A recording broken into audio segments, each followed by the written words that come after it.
Bueno, entonces, nuevamente, buenas tardes para todos. Un saludo muy cordial a todos nuestros invitados de parte de la Escuela de Ciencias Sociales, Artes y Humanidades del CECAD Facatativá. Les damos la más cordial bienvenida a nuestro tercer encuentro en primeros auxilios psicológicos. A continuación, los dejo con nuestro líder de escuela, el profesor Luis Daniel Buritica. Muchas gracias. Muy buenas noches para todos. Es un gusto para la Escuela de Ciencias Sociales, Artes y Humanidades del CECAF de Facatativá tenerlos aquí con nosotros. Este es un espacio que tiene fundamentalmente dos intencionalidades. El primero, hacer un ejercicio de formación permanente. Sabemos nosotros que la academia, el aprendizaje, es un proceso continuo y dinámico. Y en ese proceso siempre es bueno tener herramientas y elementos que quienes saben nos puedan brindar para seguir caminando. Esa es la idea de invitar a estudiantes de nuestra escuela, es la idea de invitar a estudiantes de nuestra zona, de invitar egresados, de invitar externos. El conocimiento es dinámico y brindamos desde la universidad un espacio para seguirnos formando en un tema específico desde la academia. Y en segundo lugar, un tema que tiene aplicación, no solamente por el momento difícil que estamos pasando todos, sino porque también necesitamos herramientas que nos ayuden en nuestra mejora de calidad de vida. Es por eso que agradecemos especialmente a nuestras tutoras Ángela Grisales y Mónica Romero por este ejercicio que han organizado, a nuestro invitado que ya lo van a presentar, y espero que este espacio de formación y de apoyo también para mejorar nuestra calidad de vida lo recibamos y podamos aprovecharlo de la mejor manera. Bienvenidos y gracias por estar con nosotros. Bueno, muchas gracias. Por favor, agradecemos a los asistentes silenciar el micrófono. Tal como lo decía nuestro líder de escuela, quien les habla, Ángela Grisales. Y vamos a dar inicio a nuestra agenda. Entonces, bueno, la bienvenida, ya como nos lo dijo nuestro líder. En primera instancia vamos a realizar un abordaje de conceptos y definiciones. Seguido de ello, nos estará compartiendo el modelo RAPI, nuestro invitado experto, William Germán Flores, que ya en su momento haré la presentación formal de él. Luego haremos preguntas y se realizará el cierre. A medida que avanza el encuentro, si ustedes van teniendo preguntas o inquietudes, las pueden ir respondiendo por el chat y con gusto, pues al final se va a realizar pues la respuesta a estas preguntas. Bueno, en primera instancia, para adentrarnos a los conceptos o a las definiciones básicas de los primeros auxilios psicológicos, es importante que sepamos algunas definiciones. Estas son qué es un desastre, una urgencia, una emergencia y una catástrofe. En el caso de un desastre, este es un percance rápido y traumático natural, el cual pues es responsable de estos daños. ¿Qué pasa en los desastres? En estos desastres, toda la población como tal se ve afectada de forma indiscriminada. Sin embargo, pues allí alcanzan a llegar los servicios que prestan como tal, bien sea una ayuda humanitaria, el rescate o la aplicación de los primeros auxilios psicológicos. En comparación de la catástrofe, esta implica daños en las infraestructuras y los servicios. Por eso la imagen que tienen allí de referencia es un incendio.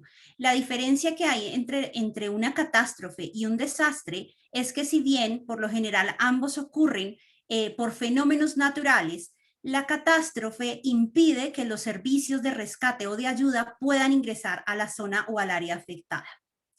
Por otra parte, la urgencia y la emergencia son dos términos que a menudo pues escuchamos en algunos momentos o en algunos lugares. La urgencia es un incidente que debe ser atendido de forma inmediata. ¿Qué pasa en la urgencia? La urgencia es una amenaza directa inmediata para la vida. Por eso debe ser atendido de forma inmediata. La emergencia es una alteración en el diario vivir, ¿sí? Y allí deben actuar pues los diferentes instituciones pues para brindar el servicio a esa emergencia. ¿Cuál es la diferencia entre esa urgencia y emergencia? como lo decía, en la urgencia es una amenaza inmediata para la vida, ¿sí? Para la persona, para el paciente, que si no se atiende en ese momento, pues claramente puede perder la vida. En la emergencia no se está corriendo un peligro inmediato, sin embargo, sí se debe atender prontamente, porque de no atenderse, pues precisamente se va a correr el riesgo de poner la vida en peligro.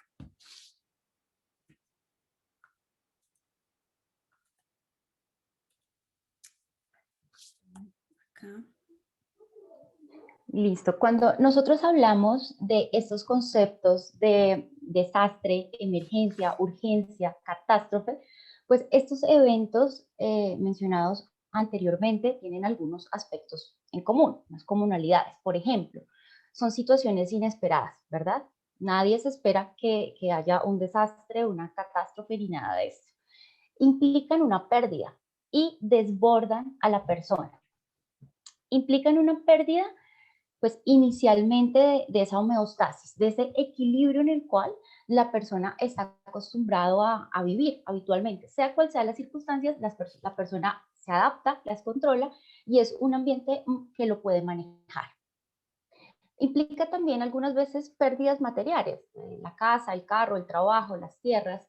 También a veces implica pérdidas de vida en una situación de suicidio, de homicidio, de accidente, de catástrofe, de una enfermedad terminal. Bueno, en fin, como la muerte de un familiar o una persona significativa. Y al ser una situación inesperada, una situación intempestiva, pues genera un alto impacto en la persona y esto hace que la persona sobrepase, bueno, que sobrepase este hecho la capacidad que tiene la persona para resolver. Entonces la supera. Este hecho supera todo lo que la persona sabe hacer. Acá parece como que no le funciona. La persona no es capaz de dar respuesta y por eso se genera una situación de crisis. Entonces, inicialmente la persona está como en un estado de shock, como que no sabe qué hacer, no sabe cómo comportarse y se dan unas etapas. Dentro de esas etapas está la primera, que es el shock, pero también se le denomina el desorden. Y son todas estas reacciones iniciales del impacto del suceso como tal. Entonces hay angustia, hay llanto, hay gritos, desmayos, lamentos. Bueno, cada persona reacciona totalmente diferente. Aunado a esto, hay una etapa que también es la negación. Entonces, es tan hostil la situación que sucede, bueno, creo que aversiva es un mejor término, es tan aversivo lo que sucede que la persona entra como en un entorpecimiento emocional. El no pensar, en una negación, en una evitación, no piensa, no acepta, es el término más fino, no acepta que este hecho ha ocurrido y planea las actividades como si nada hubiese pasado o prefiere no pensar en esto.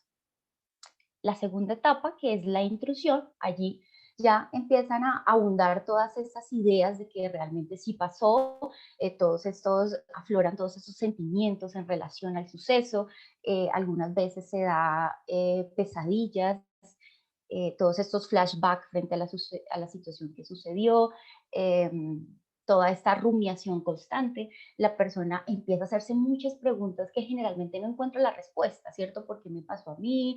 ¿Qué voy a hacer? Y empieza a sentirse también muy culpable. Bueno, en la tercera etapa, que es la translaboración, pues allí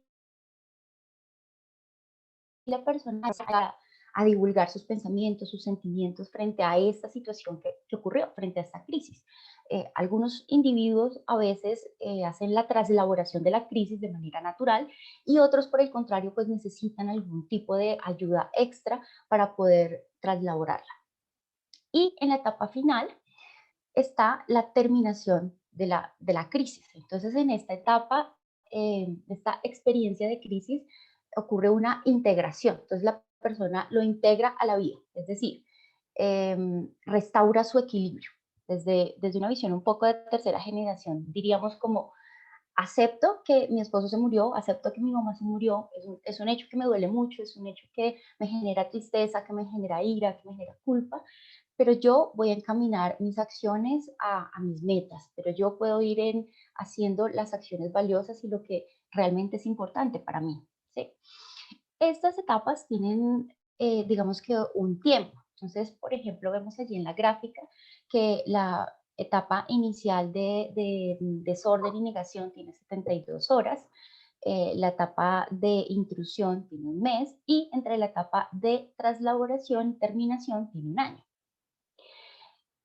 No obstante, pues esta transición en estas etapas de ninguna manera es ni lineal y tampoco tiene un tiempo específico, porque esto depende de cada persona y también depende de varios factores particulares, destacando algunos. Por ejemplo, está las redes de apoyo, que a veces amortiguan un poco el impacto del suceso, pero también están los recursos materiales, principalmente están los recursos de la persona.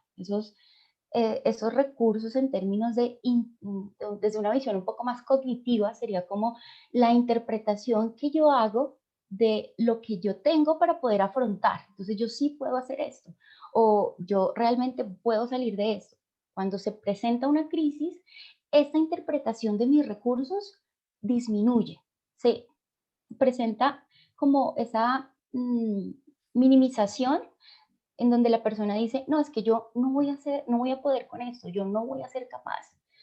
Y por el contrario, cuando ocurre una crisis, la interpretación del suceso se magnifica, se sobredimensiona. Entonces la persona lo ve más grande de lo que es y dice como, no, realmente esto que pasó arruinará toda mi vida. No, es que yo realmente me voy a morir. No, es que yo realmente no voy a poder con esto porque afectó totalmente todo lo que me está pasando. Hay otro aspecto que también es importante en la manera en cómo se da el proceso de crisis, cada una de esas etapas, y es la historia de aprendizaje. Y es las experiencias previas que tiene la persona. Si hay una persona que ha pasado por muchas crisis, quizás el umbral de crisis está mucho más alto y tiene, me dicen que no hay sonido. ¿Me escuchan? Sí, te estamos Sí, se está escuchando. escuchando. Sí, te Perfecto. estamos escuchando. Sí, Gracias. señora, te escucho. Entonces, les decía, gracias, les decía, cuando hay esto de afrontar la crisis depende también de las experiencias previas, de la historia del aprendizaje, y cuando hay una persona que ha pasado por muchas crisis, entonces tiene una crisis, una segunda crisis, una tercera crisis, pues el umbral de crisis está mucho más alto. ¿Qué quiere decir? Que tiene más estrategias para lograr afrontar y que quizás cuando se presente la crisis, pues va a poder resolverla de una manera mejor. ¿Listo? Pero sin duda, sea cual sea la posición de la persona, pues una situación de crisis conduce a un cambio. Puede ser un cambio para empeorar o puede ser un cambio para mejorar. Algunos autores destacan la crisis como una oportunidad de cambio, una oportunidad de progresar, y esto, de hecho, como una oportunidad, y esto también es bastante importante rescatarlo. Que si la persona sale de la crisis, pues tiene mayores herramientas. Siguiente, por favor.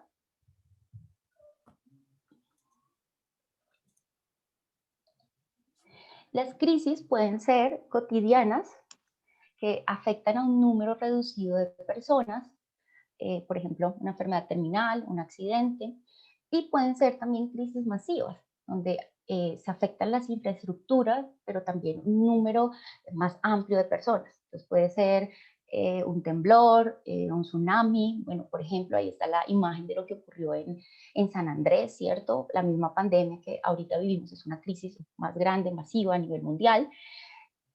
Y cuando se genera esta crisis, siguiente por favor, cuando se genera esta crisis, pues esa primera ayuda que se da, la llamamos primeros auxilios psicológicos. Entonces los primeros auxilios psicológicos es esa intervención destinada a ayudar a la persona, sea niño, adolescente, adulto, y se da durante las primeras 72 horas.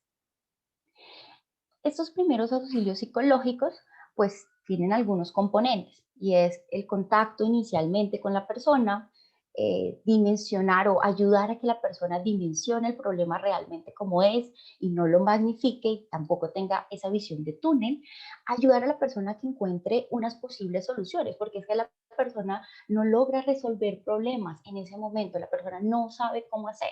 Entonces, esa persona que se acerca a prestar la ayuda, pues debe tratar de ayudarlo para que él logre encontrar soluciones reales, efectivas y posibles. Y también direccionarlo a que haga la acción concreta. Posteriormente, pues debe hacerse un seguimiento para ver cómo va la persona, ¿cierto? Pero finalmente, pues estos pasos o estos componentes de la crisis de los primeros auxilios psicológicos, pues tienen los objetivos finales, que son reducir el nivel de estrés en el cual se encuentra la persona por el evento traumático, reducir también la mortalidad, fomentar la adaptación de la persona y potenciar las estrategias de afrontamiento. Bueno, un aspecto importante es que antes de aplicar los primeros auxilios psicológicos, pues se deben tener en cuenta algunos aspectos. Gracias. Estos aspectos que se deben tener en cuenta antes de aplicar los primeros auxilios psicológicos, en primer orden tenemos la información. Es decir, es de vital importancia que nosotros, cuando vamos a aplicar los primeros auxilios psicológicos, sepamos acerca del entorno en el cual vamos a trabajar. Conocer efectivamente cuál fue ese incidente para poder prestar pues la ayuda como tal psicológica y conocer a quién se le está dando o a quién se le debe dar esa asistencia y en dónde. El segundo paso es la coordinación. Esta coordinación tiene que ver con el establecer una comunicación con esas personas autorizadas. Por lo general, cuando aplicamos primeros auxilios psicológicos, por ejemplo, en desastres, en catástrofes o cuando hay una crisis masiva, pues hay unos servicios que ya están dispuestos para poder brindar ciertas ayudas. Entonces, es importante que nosotros coordinemos, ¿sí?, con esas personas autorizadas a través de la comunicación, pues para que nos brinden precisamente toda esa información. Asimismo, dentro de esa coordinación es importante que nos pongamos al servicio de esos gestores de la emergencia, es decir, que podamos también ayudarles a ellos y pues tener una buena coordinación. Allí es muy claro de pronto cuando se hace la designación de roles o la designación de funciones. El tercer paso es la detección. Específicamente, identificar quién necesita la asistencia y prestar atención a cómo las personas reaccionan o interactúan con el entorno.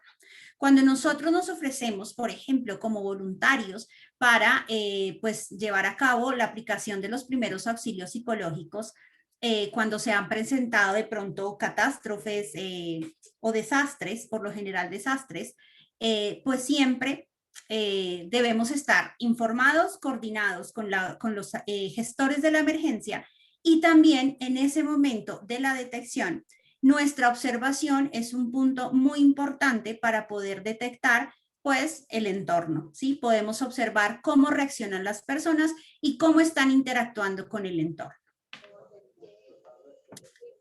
Siguiente, la agrupación es cuando prestamos los servicios de primeros auxilios psicológicos, en la medida de lo posible va a ser muy importante trabajar con esas familias, ¿sí? Es decir, detectar la persona que necesita ayuda y empezar a mirar la conexión que se puede hacer con la familia de la persona a la que estamos atendiendo. Y también trabajar con grupos espontáneos. Otro punto muy importante antes de aplicar los PAP es la concentración. Nosotros como intervinientes pues debemos tener presente que nuestro comportamiento va a poder influir en las demás personas, que en este caso pues es a las personas a las que les estaremos brindando los primeros auxilios psicológicos. Para ello pues hay que demostrar calma y claridad, ¿sí?, en el pensamiento. Esto hace parte como tal de la fase pues previa a la aplicación como tal de los primeros auxilios psicológicos. Y también debemos tener presente la adaptación.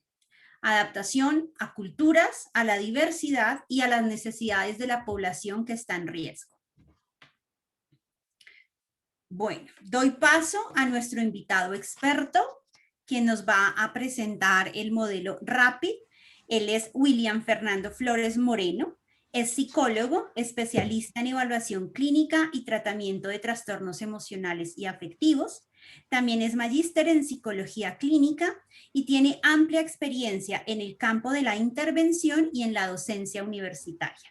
Bienvenido. Buenas noches a todos. Es Un placer estar acá en esta noche para hablarles sobre una intervención de primeros auxilios psicológicos. Bueno, algunas cuestiones sobre mí antes de empezar. Uno de mis intereses fundamentales como psicólogo es la aplicación de procedimientos basados en evidencia. Y en ese sentido, digamos que aunque hay diferentes propuestas de primeros auxilios psicológicos, la investigación muestra que pocas de ellas se basan en evidencia empírica cuantitativa y que muchas de ellas se basan en la opinión de expertos y eso que no es inválida, pero que no tiene el mismo grado de rigor que la investigación empírica. Lo que les voy a mostrar ahora es una propuesta que hace la Universidad Johns Hopkins sobre cómo realizar primeros auxilios psicológicos desde un modelo basado en evidencia. Y bueno, espero que sea interesante para todos. Bien, siguiente, por favor. Bien, entonces el modelo RAPID se fundamenta en 3 pilares. Lo primero es que es un modelo informado por la evidencia, es decir, el modelo RAPID propone una serie de pasos que no vienen de la opinión de expertos como tal, sino que vienen de investigaciones cuantitativas y de la recomendación que se deriva de esas investigaciones, así como de las orientaciones de organizaciones como la Organización Mundial de la Salud y la APA.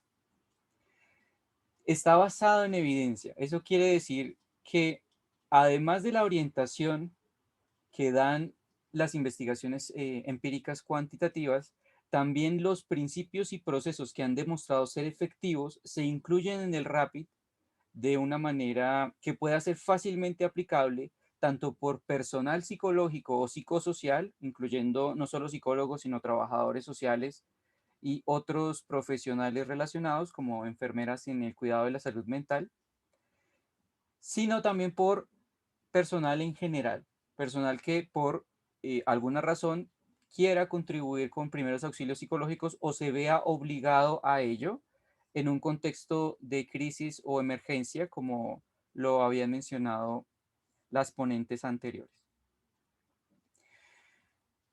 Otra diferencia del modelo RAPID respecto de otros modelos de primeros auxilios psicológicos es que es un modelo orientado teóricamente. Muchos de los modelos son ateóricos y eso puede ser una ventaja en algunos contextos, pero también puede implicar que algunos procesos de cambio no se entienden claramente o simplemente no se profundizan de manera adecuada. Bien, entonces con esto en mente, antes de empezar formalmente con el modelo, algunas cuestiones que es necesario aclarar. El modelo RAPID y cualquier modelo de primeros auxilios psicológicos no es y no son modelos de psicoterapia. Son modelos de atención preliminar que se hace en circunstancias muy especiales y muy particulares. Es decir, los primeros auxilios psicológicos en ningún momento sustituyen a la psicoterapia y especialmente a la psicoterapia basada en evidencia, sino que tienen su momento y tienen su lugar en circunstancias que ya fueron presentadas antes, primero. Y en segundo lugar, los modelos de primeros auxilios psicológicos pueden ser aplicados por psicólogos, trabajadores sociales, enfermeras, incluso profesores, si es el caso. Ahora sí, siguiente. Bien, entonces los objetivos del modelo RAPID. El modelo RAPID se orienta a 5 objetivos fundamentales. El primero de ellos es satisfacer necesidades básicas, en este caso necesidades psicosociales básicas de regulación de las emociones, de encontrar calma, de encontrar fuentes de apoyo más cercanas. El segundo objetivo fundamental del modelo RAPID es estabilizar la respuesta psicológica. Cuando ocurre una situación de crisis, una de las primeras afectaciones, además de la afectación fisiológica, por ejemplo, en la pérdida de un órgano, de la funcionalidad de un músculo o a través de alteraciones en el sistema muscular o fisiológico, es que pues uno simplemente se siente sumamente nervioso, sumamente afectado, como si uno no pudiera pensar con claridad, como si uno no pudiera saber realmente qué le pasa o por qué le pasa. Entonces, nuestro objetivo con el modelo RAPID es estabilizar esa respuesta de manera que la persona pueda tranquilizarse y que pueda tomar decisiones para poder continuar con su vida o al menos poder responder de manera más adecuada a las necesidades actuales del contexto, sea cual sea el contexto en el que se encuentren, quizás después de un desastre natural, después de una emergencia, después de una urgencia, lo que sea. Luego tenemos que no solamente nos interesa que la persona se tranquilice, que la persona se regule, sino que nos interesa también aliviar el sufrimiento de la persona y que la persona pueda recuperarse. Es decir, no solamente es una cuestión de ya estás tranquilo, puedes irte, sino es una cuestión de encontrar cuál es la razón detrás del sufrimiento de la persona y cómo puedo ayudar a esa persona con su sufrimiento, al menos de manera preliminar, mientras encuentra atención eh, más especializada o de mejor calidad. El cuarto objetivo es fortalecer habilidades naturales de afrontamiento, es decir, tomar lo que la persona tiene y fortalecerlo, expandirlo, maximizarlo, de manera que la persona pueda enfrentarse a lo que en este momento tiene ante sí de una forma mucho más ajustada, mucho más beneficiosa para ella y para la comunidad en general. Finalmente, el último objetivo del modelo RAPID es facilitar el acceso a redes de apoyo y a un cuidado de más alto nivel. Todo programa de primeros auxilios psicológicos, en últimas, es un programa que facilita el paso de la atención en una crisis, la atención en un momento de suma alteración, a que la persona pueda recibir apoyo a través de familiares, a través de amigos, a través de instituciones que le ofrezcan algo más sustancial y también que poder derivarla a ayuda psiquiátrica, ayuda psicológica especializada o ayuda médica si es el caso. Bien, siguiente. Bien, entonces el modelo RAPID, seguramente algunos de ustedes se preguntarán ¿por qué RAPID? Bueno, son las iniciales de los pasos que debe seguir una persona para el ofrecer primeros auxilios psicológicos. Entonces, cada letra es uno de los pasos y el orden, o RAPID, expresa el orden en que debemos hacerlo. Lo primero es el rapport y escucha reflexiva. Entonces, para establecer rapport, se necesitan dos cuestiones fundamentales. La primera, ecuanimidad, y la segunda, empatía. La ecuanimidad se refiere con la capacidad que tienes para mostrar calma y confianza. Es fundamental que el interventor, sea cual sea su profesión, pueda primero regular su propio estado emocional, primero permanecer en un estado de calma o si se encuentra alterado, poder volver a un estado de calma y expresarle de esa manera confianza en sus habilidades. Es diferente encontrarme con un interventor que no sabe cómo establecer contacto visual conmigo, que no sabe cómo iniciar eh, la intervención, que no sabe cómo iniciar la comunicación, a encontrarme con un interventor que pueda que no sepa todo el conocimiento teórico del mundo, pero está calmado y me parece que tiene conocimiento de lo que habla. Muchas veces en una crisis valoramos más a una persona que pueda mantener la calma y que pueda decirnos más o menos qué debemos hacer, cómo debemos hacerlo y que tenga cierto dominio sobre sí mismo, que a una persona que tenga todos los conocimientos y la experticia, pero que en el momento se encuentre sobrepasada. Lo siguiente es la empatía. Entonces, ofrecer primeros auxilios psicológicos no es simplemente cumplir con una serie de pasos, sino permitirse adoptar la perspectiva del otro. ¿Qué es lo que causa sufrimiento al otro? ¿Qué es lo que lo está alterando? ¿Qué es lo que lo está sobrepasando? ¿Cómo me sentiría yo en una situación similar? ¿Y qué necesitaría yo en una situación similar? De esa manera puedo conectar, al menos indirectamente, con las necesidades del otro. Esto se vincula con una posición genuina de apertura, es decir, estoy dispuesto a escuchar, sea lo que me vaya a decir el otro, con una particularidad, y es que escucho con calidez, escucho prestando atención, pero también escucho con mi cuerpo y con mi comportamiento. Muchas veces decimos que escuchamos a alguien, pero en realidad solamente estamos procesando información, como dicen los cognitivos.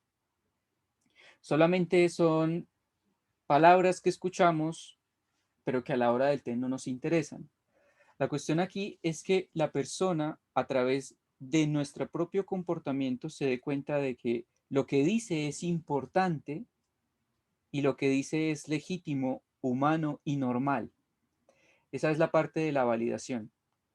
Que la persona pueda, a través de nuestro propio comportamiento y de nuestras intervenciones verbales, podamos hacerle saber que lo que le pasa a la persona es normal, que lo que le pasa a la persona es humano, que no está enfermo, que no está dañado, y que y al hacer eso, la persona confiará en nosotros y será mucho más fácil hacer todo el trabajo que viene después.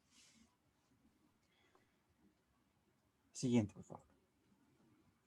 Bien, entonces, ¿cómo hacemos esto? Bien, todo suena muy, muy bonito, muy chévere, pero ¿cómo lo hago? Lo primero es entender dos paquetes de habilidades. El paquete de atender y el paquete de microhabilidades. ¿Atender qué es? Atender es observar dos tipos de señales muy importantes en la persona a la que estamos atendiendo, en la persona que está en una crisis. La primera es la conducta no verbal. La conducta no verbal tiene que ver con sus gestos y sus movimientos.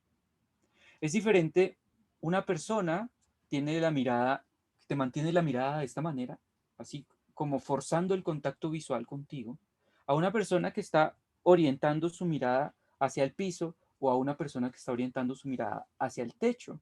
También es diferente una persona que está constantemente haciendo movimientos manuales, como estos, a una persona que está sosteniendo sus manos con tanta fuerza que la sangre se le va de las puntas de los dedos. Es diferente. Y a esas señales hay que atenderlas. ¿Qué gestos está haciendo la persona? ¿Qué me está diciendo su comportamiento? El comportamiento que no tiene que ver con lo que me dice, sino con la forma como lo dice. Esa es la primera cosa. Cuando estamos haciendo primeros auxilios psicológicos, nos orientamos primero a atender gestos y movimientos. Esos gestos y movimientos nos pueden indicar qué persona puede estar necesitando más los primeros auxilios psicológicos y en dónde puedo encaminar mis esfuerzos. Aunque quisiéramos ofrecer primeros auxilios psicológicos a todas las personas posibles, lamentablemente el personal es limitado, las habilidades son limitadas y el atender a la conducta no verbal nos puede dar indicios de cómo podemos responder a eso de una manera más efectiva. Primer aspecto. Segundo aspecto, paralingüística. ¿Qué es eso? Bueno, la paralingüística tiene que ver con, si no recuerdo mal, 4 cosas. La primera, el tono. ¿Cómo te habla la persona? ¿Utiliza un tono alto para hablarte? ¿Utiliza un tono bajo? ¿Utiliza un tono medio? Eso nos puede decir cómo está afrontando, cómo está respondiendo la persona a la adversidad. El tono puede darnos idea de qué emociones puede estar experimentando la persona, pero también de qué puede estar pensando la persona. Primero, el tono. Segundo, la tasa del discurso. ¿Qué significa esto de la tasa del discurso? Cuando hablamos de tasa en análisis experimental del comportamiento, establecemos una relación entre el número de veces que una persona hace algo sobre el tiempo. En este caso, cuando hablamos de la tasa del discurso, lo que queremos decir es qué tantas palabras dice por minuto o cuál es nuestra impresión, porque no tenemos pues el cronómetro y no vamos a hacer un análisis sistemático de eso, sino ¿está hablando demasiado rápido? ¿Está hablando demasiado lento? ¿Cómo está hablando la persona? En función de eso también podemos tener hipótesis sobre cuál puede ser su estado cognitivo, en qué está pensando, su estado emocional, qué está sintiendo y cómo está respondiendo a la circunstancia actual. El tono, la tasa del discurso, el énfasis. El énfasis es muy importante. Si te cuesta trabajo identificar la conducta no verbal, si te cuesta trabajo identificar las otras señales, presta atención a las palabras que enfatiza la persona. Eso te permitirá saber más o menos dónde puede estar el asunto que le importa a la persona. Por ejemplo, si yo digo, es que yo no pude hacer nada, es diferente a decir que yo no pude hacer nada. En el primero, yo me hago responsable de lo que pasó y por tanto me siento culpable. En el segundo, me siento impotente. Al atender al énfasis que las personas dan a distintas palabras, eso nos puede dar hipótesis importantes sobre qué les puede estar pasando y hacia dónde podemos dirigir la intervención. Lo otro es los silencios. Los silencios son fundamentales para entender la afectación que pueda tener la persona tanto a nivel cognitivo como a nivel emocional. Cuando una persona se queda callada y está hablando con el psicólogo, el trabajador social o quien sea el interventor de turno, ese silencio te está diciendo algo. Te está diciendo o que la persona no sabe cómo procesar lo que está viviendo, que no sabe cómo responder a lo que tú estás preguntando, o que la persona simplemente tiene dificultades para procesar todo lo que está pasando, lo que llamamos un estado de shock. Bien, eso es atender. Cuando atendemos, buscamos pistas en lo que podemos ver de la conducta no verbal, los gestos y los movimientos, y lo que escuchamos, pero no las palabras, sino el contexto en el que se dicen las palabras, el tono, la velocidad con la que se dicen, el énfasis y los silencios. Eso es lo primero. Entonces, el interventor no escucha solo con los oídos, sino escucha con todo su cuerpo, por decirlo metafóricamente. Lo siguiente son las microhabilidades. Todo interventor debería ser entrenado en unas microhabilidades necesarias para la entrevista. Lo primero es hacer preguntas abiertas y cerradas. A veces necesitas saber con un sí o no si la persona, por ejemplo, tiene frío, tiene hambre, ha dormido, ha comido, si la persona tiene familia, si, ese tipo de preguntas. Debemos formular o establecer algunas preguntas cerradas que necesitan responderse rápidamente para establecer el grado de urgencia, por ejemplo. Y también preguntas abiertas, ya con un énfasis más orientado a escuchar y validar. ¿Cómo te sientes? ¿En qué parte de tu cuerpo sientes mayor malestar? ¿En qué sueles pensar con regularidad? Cuando recuerdas lo que te pasó, ¿qué sientes? ¿En qué parte de tu cuerpo lo sientes? ¿Sueles soñar con lo que viviste? Este tipo de preguntas más orientadas a que la persona nos cuente un poco con más detalle lo que vive, ayudan a que la persona sienta que tenemos interés. Pero hay que ser cuidadosos. Demasiadas preguntas pueden hacerle sentir a la persona que está en un interrogatorio y eso puede ser contraproducente. Las siguientes habilidades ya no son habilidades de preguntas, sino son habilidades que le demuestran al otro que uno está escuchando. El parafraseo, que es la primera microhabilidad que todo interventor en primeros auxilios psicológicos debería saber hacer, es decir con tus palabras lo que has escuchado. Es más o menos decirlo de esta manera. Es como, me parece que lo que estás diciendo es tal cosa. El parafraseo tiene una característica fundamental y es que se refiere al contenido cognitivo. El parafraseo, entonces, se refiere a lo que la persona está pensando o a lo que la persona está percibiendo o a lo que la persona está evaluando. Cuando hacemos un parafraseo, intentamos devolver con nuestras palabras lo que la persona puede estar pensando. Cuando hacemos un reflejo, intentamos devolver lo que la persona puede estar sintiendo. Como cuando alguien nos dice que, por ejemplo, en ese momento no tuve nada para hacer. Sentí como si fuera un inútil. Entonces, una respuesta, un reflejo que uno podría decir es que en ese momento te sentías impotente. ¿Sí? Estás devolviendo no tanto la evaluación cognitiva o la evaluación o el significado de lo que para él es o la interpretación, sino cómo él lo siente. Muchas veces un reflejo bien hecho puede ser la diferencia entre unos buenos primeros auxilios psicológicos y unos auxilios psicológicos que no responden a lo que necesita la persona. La siguiente, que es en el modelo de Johns Hopkins, la más importante, es el resumen. El resumen es una mezcla de parafraseo y reflejo cuando he escuchado por un periodo prolongado a la persona, quizás unos 5 minutos, unos 10 minutos, hago un resumen. El resumen es una mezcla del parafraseo y el reflejo. Y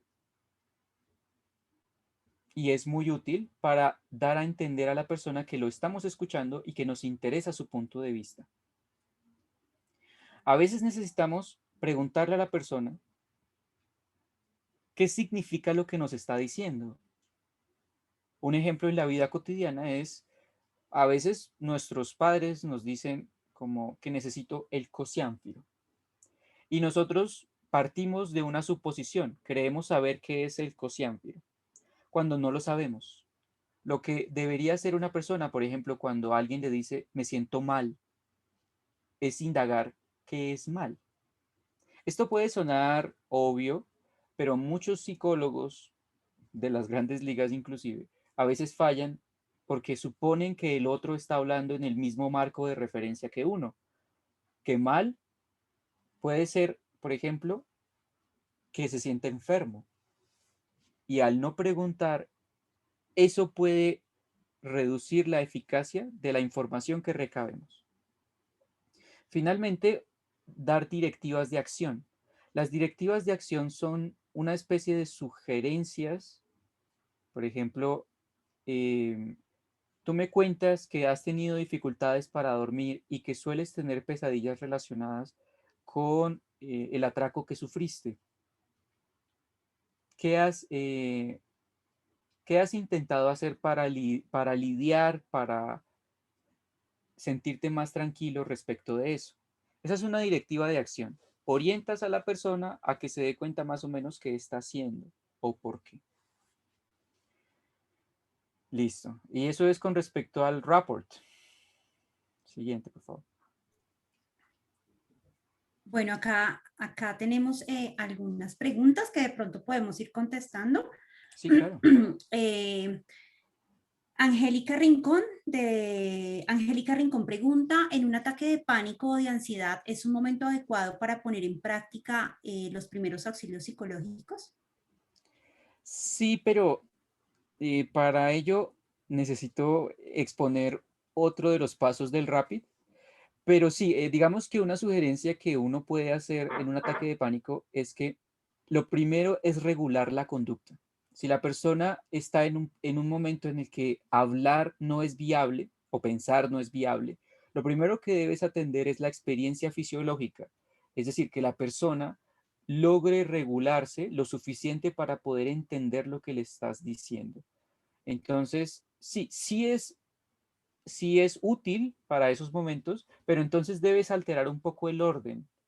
Ya ahorita hablaremos de algunas sugerencias que hace el modelo RAPID frente a esto, pero sí, digamos, si te enfrentas con una situación en la que la persona está sobrepasada emocionalmente, lo primero que debes hacer es regular su estado emocional para que puedas hacerle preguntas, para que puedas comunicarte con ella. Eso, nunca intentes razonar con una persona o hacerle preguntas a una persona que no puede lidiar con sus emociones en el momento. Lo que haces ahí es regularlo o Bueno, ayudarle a regularse. muchas gracias. Bueno, entonces yo creo que hay bastantes preguntas. Entonces lo que vamos a hacer es dar continuidad eh, con tu exposición y al final vamos pues a ir resolviendo las preguntas porque estoy casi segura que muchas de ellas van a ser resueltas a medida que tú avances en el tema. Entonces, Vale, continúa. perfecto. Gracias. Vale, gracias. Bien, siguiente, por favor. Bien, el siguiente paso en el RAPID, ya una vez que has establecido el rapport, que has establecido la escucha reflexiva, entonces haces lo que se llama apreciación o evaluación. Determinas en qué necesita la persona, si la persona necesita de tu ayuda o no. Para eso debes responder 3 preguntas puntuales. No necesitas pensar demasiado. Lo primero es, ¿hay evidencia de que esta persona necesita de asistencia? ¿Hay evidencia en su comportamiento? ¿Hay evidencia en sus respuestas durante la primera parte, durante el establecimiento del rapport, que la persona necesita de asistencia? Si la respuesta es sí, continúas. Si la respuesta es no, pues terminas la intervención y das una breve retroalimentación y continúas con alguien que pueda necesitar. Lo segundo, ¿hay evidencia de impacto funcional o sufrimiento? Ya ahorita hablaremos de la diferencia entre impacto funcional y sufrimiento, pero es algo que debes responder. En esta persona hay más un impacto en sus funciones psicológicas o lo que hay es sufrimiento. Y dependiendo de lo que respondas allí, puedes continuar o puedes priorizar a otras personas. ¿Se requiere de mayor exploración sobre el funcionamiento de la persona? Muchas veces nuestras primeras impresiones son traicioneras, como diríamos en el lenguaje ordinario. Muchas veces necesitamos recabar más información para poder tener hipótesis más adecuadas respecto de lo que le pasa a la persona. Entonces, a veces una persona puede darnos la impresión de que está, entre comillas, bien. Y luego, pues tiene un episodio suicida o lo que sea. Entonces, si tenemos dudas razonables con base en la evidencia que tenemos, que es escasa, debemos profundizar. Si no tenemos dudas razonables y podemos sostener con la evidencia que disponemos que la persona no necesita ayuda, pues podemos dar por terminado el procedimiento. Siguiente. Entonces debemos responder a esas 3 preguntas. Bien, entonces, si respondo a 2 o a las 3 preguntas de manera afirmativa, entonces empiezo a evaluar indicios. Como el programa RAPID no está pensado para profesionales especializados, sino para gente que necesita ayudar a otros, entonces el programa RAPID ofrece una guía muy rápida sobre qué deberías atender en una situación de crisis. En la parte cognitiva que tiene que ver con el pensamiento, con la interpretación, y en general en todos, vas a ver 2 niveles, el nivel de sufrimiento y el nivel de disfunción. El nivel de sufrimiento es una respuesta usualmente normal a una crisis o a un episodio que afecta la vida o el bienestar. Es una respuesta que puedes encontrar en una persona fuerte o resiliente, así como puedes encontrarlo en una persona vulnerable. Dentro de lo que nos señala el modelo RAPID, el sufrimiento entonces es el grado moderado de afectación. La disfunción, en cambio, es el grado más severo de afectación. Es cuando ya la afectación por la crisis es tan alta que sobrepasa los recursos de la persona, que la lleva a sus límites, por decirlo de una manera más sencilla. Mientras que el sufrimiento, por ejemplo, en el duelo, algunas personas lloran. Eso es sufrimiento, se sienten tristes, están profundamente acongojados. Pero hay otras personas que se desmayan, otras personas que no pueden pensar con claridad. Eso es disfunción. Ya el evento ha sobrepasado sus recursos, no pueden con él.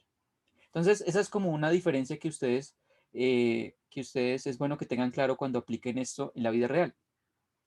Entonces, ahora sí, cuando hablamos de cognición y quieres ver rápidamente si la persona está sufriendo o está experimentando una disfunción, lo primero que tienes que ver es qué tan afectada está su habilidad de resolución de problemas. La persona puede resolver problemas adecuadamente, puede establecer planes adecuadamente, puede identificar qué necesita para resolver necesidades puntuales o no. Dependiendo del grado de afectación, pues tú puedes ubicarlo en sufrimiento o en disfunción. Lo siguiente es la concentración. ¿Qué tan fácil es para la persona concentrarse? Presta atención a lo que a lo que tú le estás diciendo. Presta atención a las preguntas. Presta atención a algunas pruebas rápidas que tú le haces de su funcionamiento o no. Dependiendo de qué tan afectada está la concentración, puede ser sufrimiento. Lo otro es obsesiones. La persona constantemente piensa y piensa y piensa. Una de nuestras características como seres humanos es que solemos creer que los pensamientos son la solución para todos los problemas. Entonces, una reacción de sufrimiento muy usual es tratar de pensar y pensar y pensar hasta que encuentras una solución. El modelo Rapid llama eso obsesiones. También simplemente puede ser una obsesión en el sentido psiquiátrico del término, que tu atención se destine a un solo pensamiento recurrente, como que debo limpiarme, debo estar a salvo, debo sobrevivir, lo que sea. Y lo último, flashbacks. Los flashbacks son estas experiencias de revivir con mucho detalle el evento crítico, como cuando una persona que ha sido violada o abusada revive con detalle el momento en el que ocurre el acto. Ese es sufrimiento. En la parte de disfunción tenemos el shock, esta reacción de unas personas que están como congeladas, ¿no? Como que parece como si estuvieran allí, pero no están de mente presente, como diríamos en la vida cotidiana. Lo otro es la desesperanza. Esto me pareció muy interesante en el modelo Rapid y es que una persona que carece de esperanza es una persona que no se moviliza. La esperanza, en este sentido, puede ser un indicador de que la persona no está en una disfunción, sino que está sufriendo. Alguien que carece de esperanza puede estar más del lado de la disfunción. El pensamiento suicida también tiene que ver con la disfunción en la respuesta a una crisis y las alteraciones sensoperceptivas. Esas alteraciones sensoperceptivas pueden verse como alucinaciones, ver cosas que no están allí, escuchar cosas que no están allí, sentir cosas que no están allí, eh, o los delirios, tener como estos pensamientos que no están anclados en la realidad y que la persona se insiste en creer por alguna razón de su propia historia o formación. Y esos son indicios cognitivos. Siguiente. Luego debemos identificar indicios emocionales. Las emociones en general son una respuesta normal, humana, frente a las crisis. En ese sentido, el Rapid señala que cualquier manifestación emocional, como miedo, ira, tristeza o ansiedad, ansiedad entendida como una emoción, como lo que la gente llama tengo nervios, eso sería como sufrimiento. Y esto es dentro de lo normal, de lo humano. Ya tenemos una disfunción, ya tenemos algo a lo que debemos atender con urgencia. Si la persona experimenta ataques de pánico, es decir, si la persona experimenta, bueno, quien no ha sufrido un ataque de pánico o quien no conoce eso rápidamente, es como experimentar un ataque cardíaco y una sensación profunda de opresión, de terror que te inunda.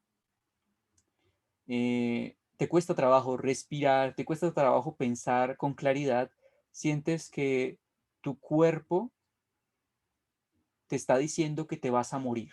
Es básicamente un ataque de pánico. Lo otro es la depresión paralizante.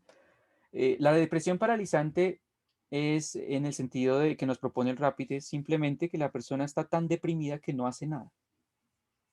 Seguramente ustedes son o ustedes conocen personas que han vivido una depresión tan severa que simplemente no se mueven. Y la inestabilidad emocional. Un indicador fundamental de que una persona está severamente afectada es que un momento está muy tranquila y al otro momento está muy deprimida, o en un momento está muy activa y luego muy pasiva. Como esta fluctuación, casi en un vaivén, a eso le llamaríamos inestabilidad emocional. Siguiente. Luego tenemos conductas. Bueno, acá tenemos indicadores puntuales.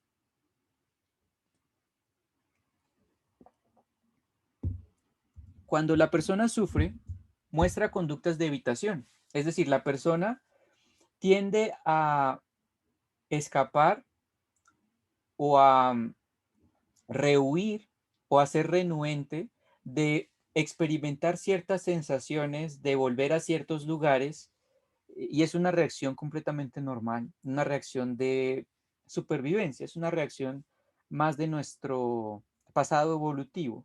Cuando algo nos aterra, cuando algo nos daña, nuestra reacción más primitiva es simplemente evitarlo, escapar de eso, prevenir su aparición u ocurrencia. Lo otro es una reacción que vimos en Colombia y en muchas partes del mundo, fue que la gente cuando empezó el brote de COVID, lo que hacía era acumular rollos de papel higiénico.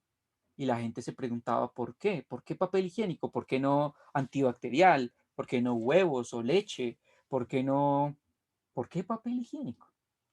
Y una de las razones que podríamos derivar del RAPID es que la gente no sabía qué hacer frente a la crisis y lo que hizo fue lo que más o menos parecía razonable. Dado que cuando tengo gripa suelo utilizar mucho papel higiénico y el COVID parece ser un tipo de gripa, pues acumulo y acumulo y acumulo papel. La acumulación es una respuesta de sufrimiento entonces. Luego las compulsiones. Las compulsiones en este sentido serían como esta sensación de que uno hace las cosas como si fuera arrastrado eh, por una fuerza muy poderosa, como cuando uno siente que tiene que lavarse las manos porque está sucio y entonces uno va continuamente a lavarse las manos. Esto es propio, por ejemplo, de las personas que han sufrido trastorno obsesivo compulsivo. Pero en este sentido, pues el RAPID lo pone como que a veces las personas simplemente hacen cosas de manera impulsiva para poder lidiar con lo que están experimentando, como ponerse a limpiar o comerse las uñas o repetir continuamente una oración cristiana o de alguna religión que practiquen. Otra reacción, otra conducta que podemos observar de sufrimiento es la reserva. El quedarse callado, el no hablar, el responder a todo, sí, no, normal. Esa puede ser una reacción de sufrimiento. Y lo otro es la hipersensibilidad. Cuando una persona sufre, una de las cosas que nos muestra que está sufriendo es que le decimos algo, por pequeño que sea, y reacciona desproporcionadamente. Como cuando uno tiene burnout laboral y su familia, la esposa de uno, o eh, la novia o los hijos le dicen a uno, oye, no has lavado la loza. Y entonces a esa petición, que fue dicha de manera muy normal, se reacciona de manera exorbitante, como que, pero yo, ¿qué? Pero yo me mato por esta casa, pero bla, bla, bla. Y la persona explota y es como que todo el mundo en la casa queda, pero si solo le pedí que lavara la loza y no lo hice de mala manera. Eso puede ser, eso es hipersensibilidad. En la parte de la disfunción, vemos reacciones violentas. Vemos reacciones de reclusión. La persona decide evitar todo contacto con personas o todo contacto con circunstancias que puedan tener que ver con el evento crítico. Personas, como diríamos coloquialmente, que se aíslan, como que buscan estar completamente solas, que nadie las moleste, que nadie las perturbe. Lo otro es la evitación persistente. La evitación es una reacción normal, pero cuando se vuelve persistente, cuando se vuelve permanente, cuando la persona deja de hacer un montón de cosas para evitar el peligro, se vuelve problemática. Digamos, una persona que luego de una intoxicación masiva decide dejar de comer, está viendo evitación persistente. Luego tenemos la impulsividad y el uso de sustancias. Lamentablemente, una de las cosas que promueve nuestra cultura es que cuando tú experimentas malestar, es socialmente aceptable consumir alcohol. Y esto no es necesariamente malo, pero puede llevar a algunas personas a que su forma de lidiar con la crisis sea a través del consumo de una sustancia. No necesariamente tiene que ser alcohol. Mucha gente consume café de forma excesiva cuando experimenta una crisis, o Red Bull, o Vive 100, o bebidas energizantes, drogas legales e ilegales. Por ejemplo, mucha gente toma Advil en cantidades bíblicas, o aspirina, o algún analgésico de otro tipo, para lidiar con eso, ¿no? Ambos usos de sustancias, tanto de las permitidas como de las ilegales, son disfuncionales. Siguiente.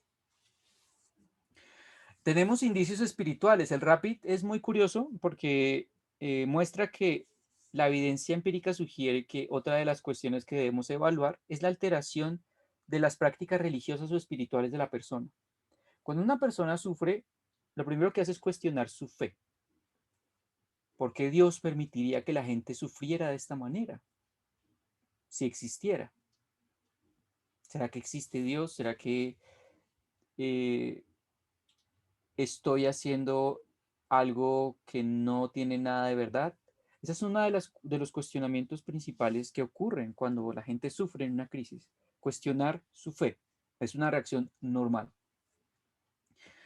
Lo que puede indicar que la persona está sobrepasada es que simplemente deja de practicar su religión.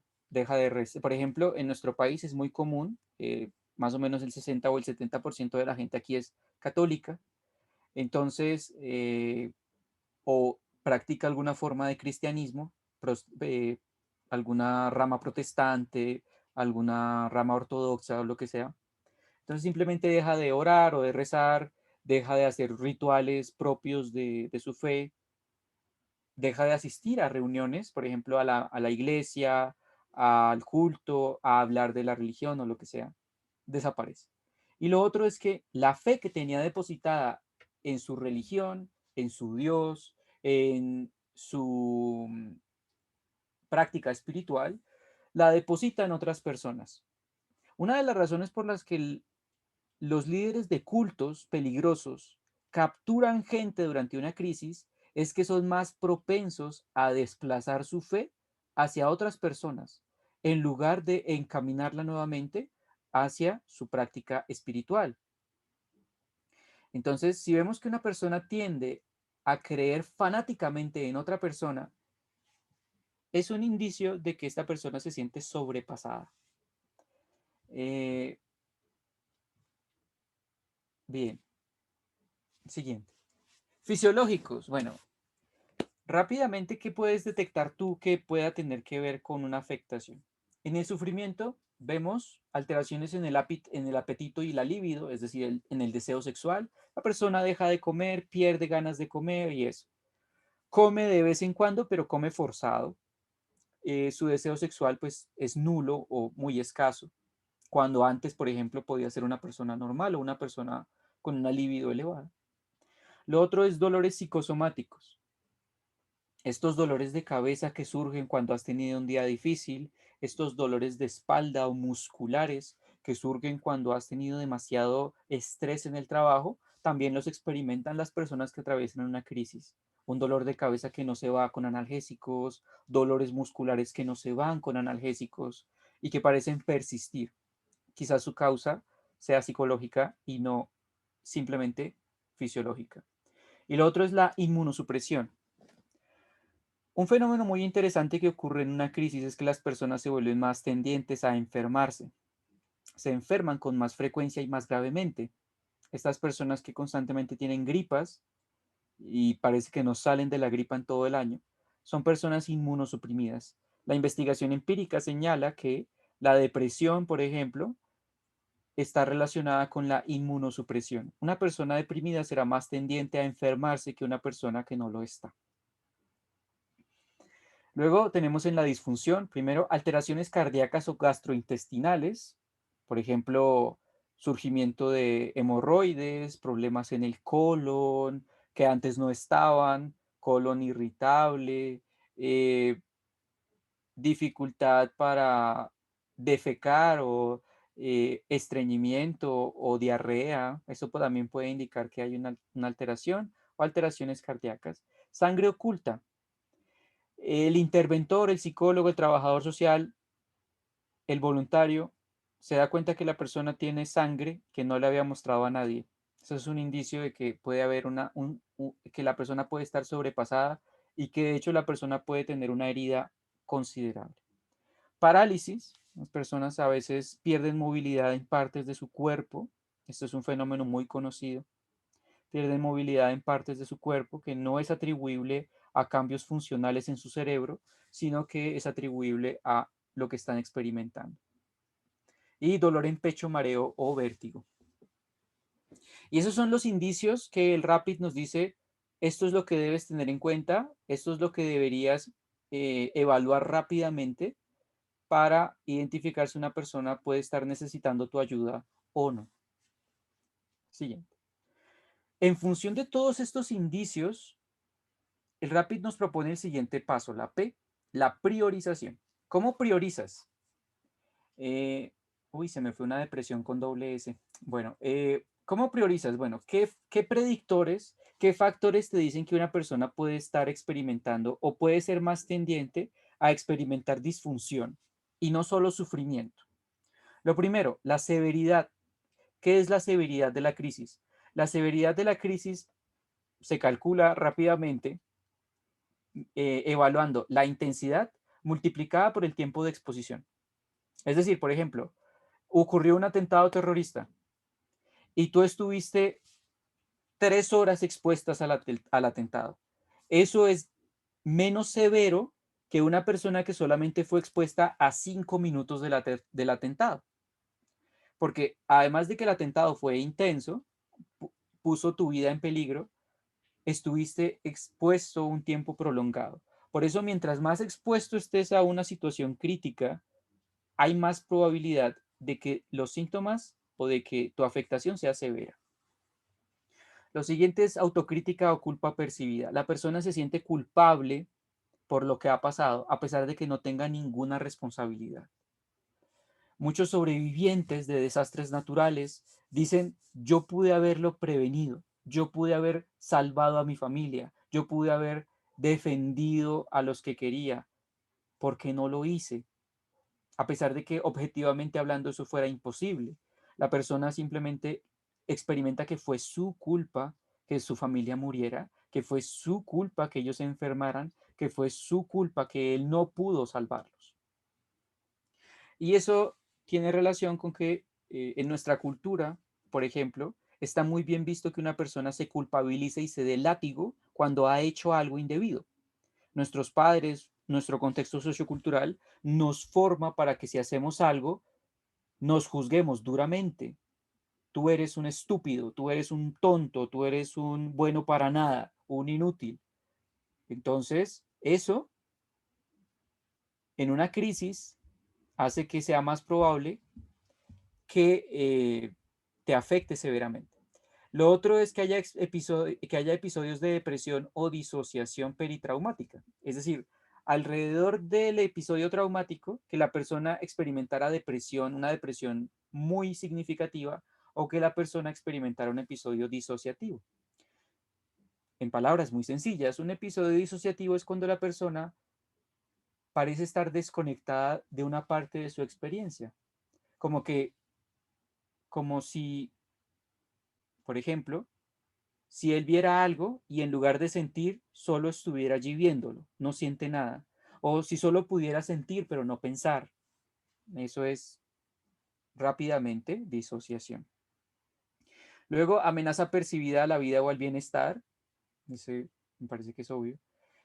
Historia de enfermedad mental. Si la persona tiene enfermedad mental previa, es un factor que debemos priorizar. Una persona que ha tenido un historial de depresión, de ansiedad, de conducta suicida, es persona que debemos atender sí o sí. Otro aspecto, y este me pareció muy interesante del RAPID, la observación de restos humanos. Una persona que ha observado restos humanos, cadáveres, es más probable que experimente una afectación severa que una que no lo ha hecho. O heridas en la cabeza, ese me parece que también es obvio. Si te golpeas la cabeza, pues es probable que te afecte el funcionamiento psicológico, dependiendo pues de la fuerza del impacto, y la carencia de apoyo psicosocial. Es decir, que no tengas una red de apoyo, que no tengas amigos, que no tengas familia, que lo que sea. Esto nos lleva entonces a la criada de la crisis. El modelo RAPID propone que en una crisis 3 factores entran para que la persona experimente una disfunción. Primero, si hay una tendencia a la impulsividad, es más probable que la crisis tenga un efecto más severo en la persona. Segundo, que la capacidad cognitiva, es decir, la capacidad de interpretación y de procesamiento de la información, y la capacidad para evaluar las consecuencias de los actos se vean afectadas. Si una persona no es capaz de reconocer que al poner a cocinar algo se puede quemar, o que al gritarle a alguien, esta persona puede sentirse ofendida, o que al robar algo te pueden castigar, ahí podemos ver también otro factor. Y el tercero es la desesperanza o la desesperación. Si está presente esto, hace más probable que se experimente de manera más severa la situación. Las 3 juntas forman la triada de la crisis. Si una persona tiene una, puede que la crisis no sea tan severa para esa persona, pero si presenta las 3, es más probable que presente una disfunción y que requiera nuestra completa atención. Bien, entonces el modelo RAPID propone un triage. Esto es algo que, por ejemplo, el Ministerio de Salud también ha implementado en Colombia para determinar qué pacientes necesitan nuestra atención y qué no, teniendo en cuenta los recursos limitados que tiene nuestro sistema de salud.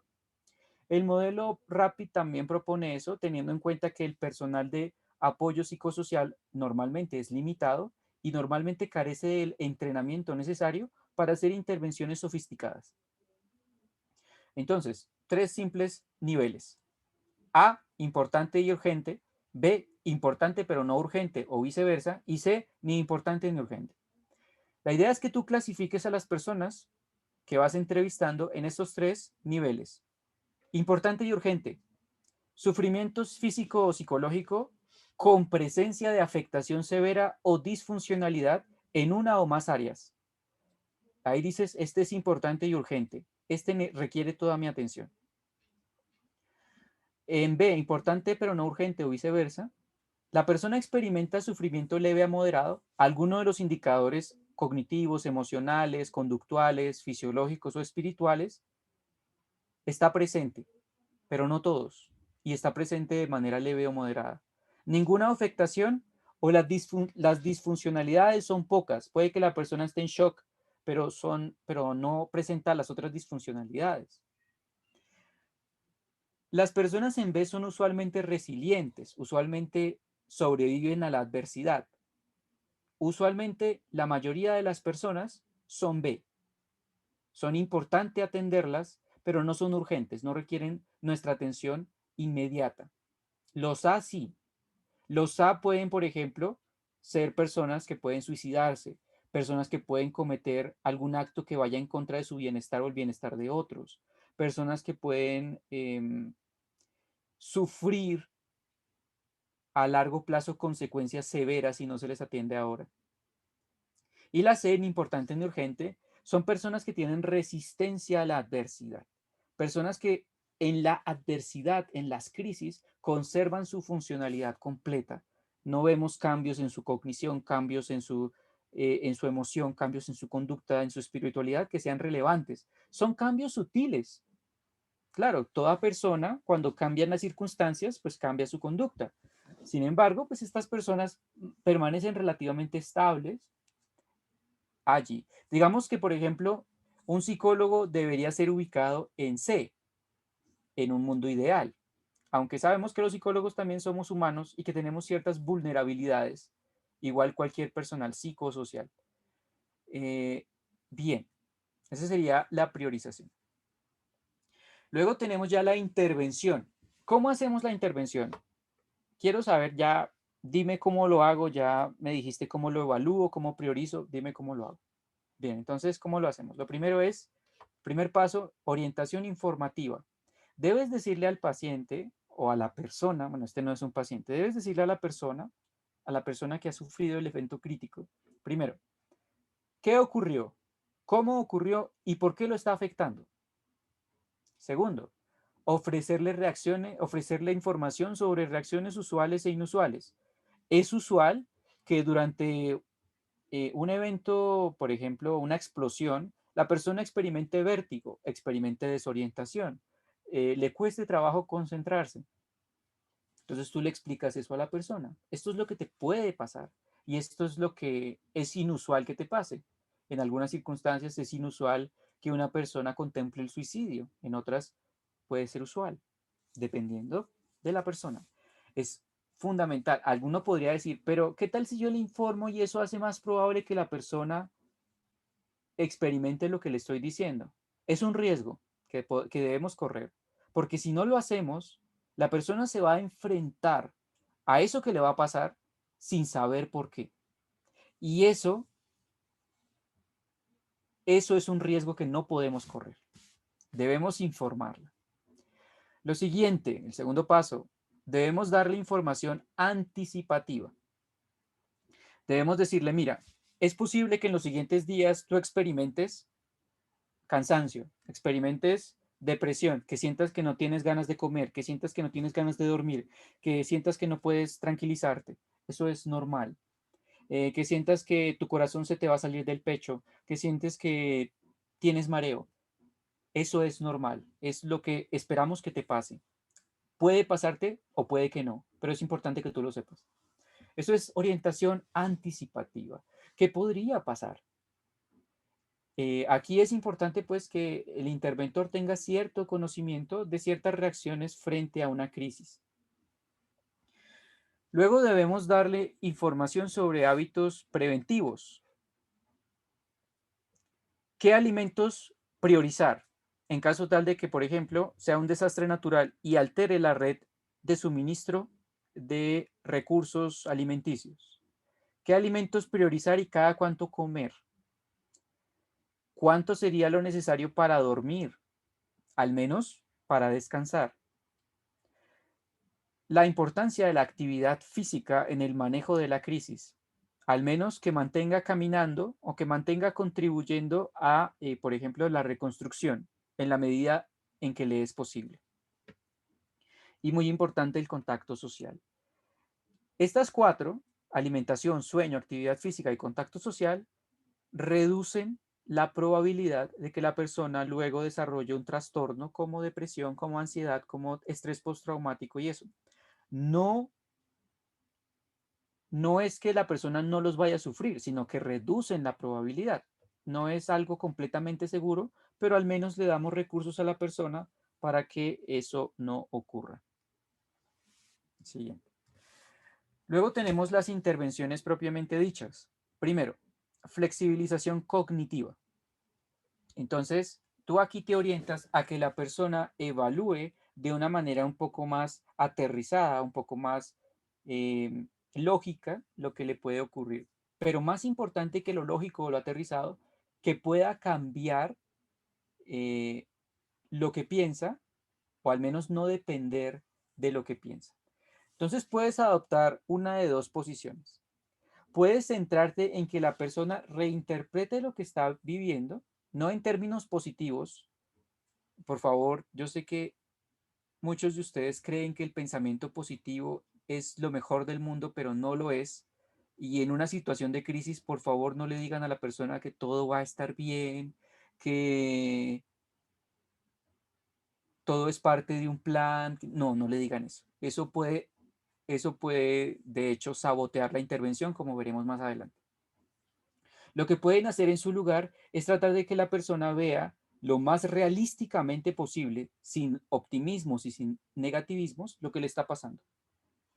Entonces, ocurrió esto, ocurrió esto, ocurrió esto, y a través del diálogo podemos orientarlos a que la persona vea qué tanto le sirve pensar de cierta manera en las circunstancias en las que está ahora. Eso es lo importante de esta primera aproximación, que la persona pueda identificar qué tanto le sirve, qué tanto le funciona pensar de cierta manera en este momento. Lo siguiente es, si ves que no funciona, lo que puedes hacer es una intervención de distanciamiento cognitivo. Es decir, que la persona se dé cuenta que no importa lo que piensa, si piensa negativamente o positivamente es irrelevante, porque son pensamientos y la persona puede comportarse de manera significativa sin necesidad de seguir lo que su mente le dice. Aquí puedes hacer una metáfora, puedes hacer un ejercicio rápido para que la persona pueda darse cuenta que a pesar de que lo que su mente le diga, ella puede hacer cosas valiosas para sí misma y para otras personas. Y aquí viene lo del manejo del estrés. Antes me habían preguntado lo del ataque de pánico. En un ataque de pánico tú no debes discutir ni ofrecerle pensamiento positivo, ni ofrecerle ánimos, ni nada de eso. Lo que tú debes hacer cuando la persona está sobrepasada emocionalmente es una intervención de manejo del estrés. Digamos que en la evidencia empírica hay 4 intervenciones que ayudan muy bien. La primera es la respiración diafragmática. La respiración diafragmática es una intervención sencilla que busca controlar la respiración inhalando de forma que se infle el estómago o el diafragma y exhalando de forma que se desinfle. Ustedes pueden hacerlo sencillamente poniendo una mano sobre su pecho, una mano sobre su barriga y al inhalar ver que su barriga se expanda y al exhalar que su barriga se contraiga. Esa es respiración diafragmática y funciona muy bien para casos de ataques de pánico y episodios de ansiedad severa. Otra es la meditación basada en la respiración. Ejercicios de atención plena o mindfulness funcionan muy bien acá. Dirige tu atención hacia tu respiración, cómo se siente tu respiración, de qué manera puedes hacerla más agradable, más energética o más aliviadora. Ejercicios que muestran la evidencia empírica que funcionan también para el estrés. Los ejercicios basados en compasión. Los ejercicios basados en compasión trabajan una lógica distinta y es, primero, haces que regules la respiración, entonces les indicas que tomen varias respiraciones profundas, luego les indicas que tomen su mano o ambas manos y las pongan sobre su pecho y que repitas unas frases. Las frases que suelen repetirse en estos ejercicios son que pueda estar a salvo del peligro y la enfermedad, que pueda aprender a ser feliz, que pueda que pueda ser libre del sufrimiento y el dolor y que pueda cuidar de mí mismo con tranquilidad. Esas 4 frases, dichas y repetidas constantemente, la evidencia empírica ha mostrado que llevan a la reducción de indicadores relacionados con el estrés y con la afectación psicológica. Lo otro, puedes hacer meditación en movimiento. Si sabes alguna posición de yoga o algún movimiento de tai chi, puedes hacerlo, o alguna otra forma de meditación en movimiento también puede ser útil. Y el cuidado de la vida. Aquí debes enfocarte a que la persona posponga decisiones que puedan alterar su vida. Usualmente esto significa que la persona posponga el suicidio.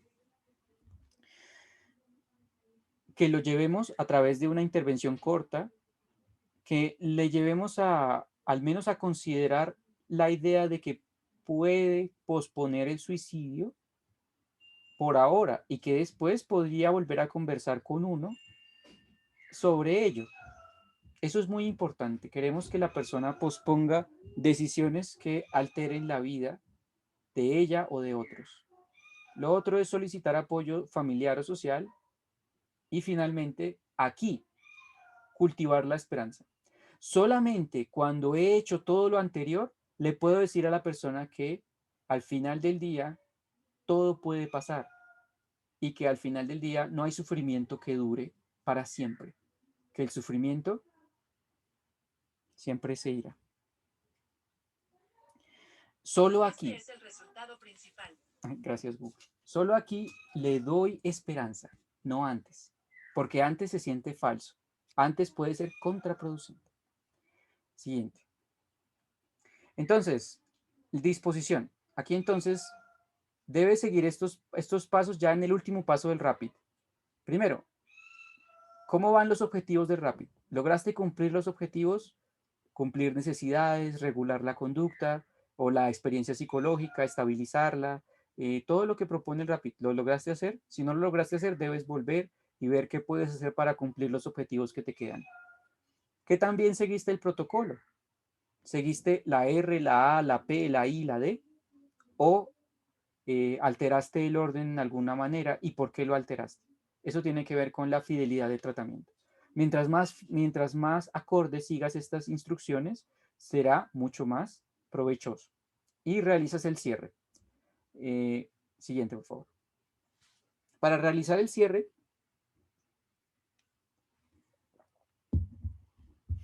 tú primero resumes los puntos principales. En nuestra sesión trabajamos lo que te pasó, por qué te pasó, por qué te sientes como te sientes.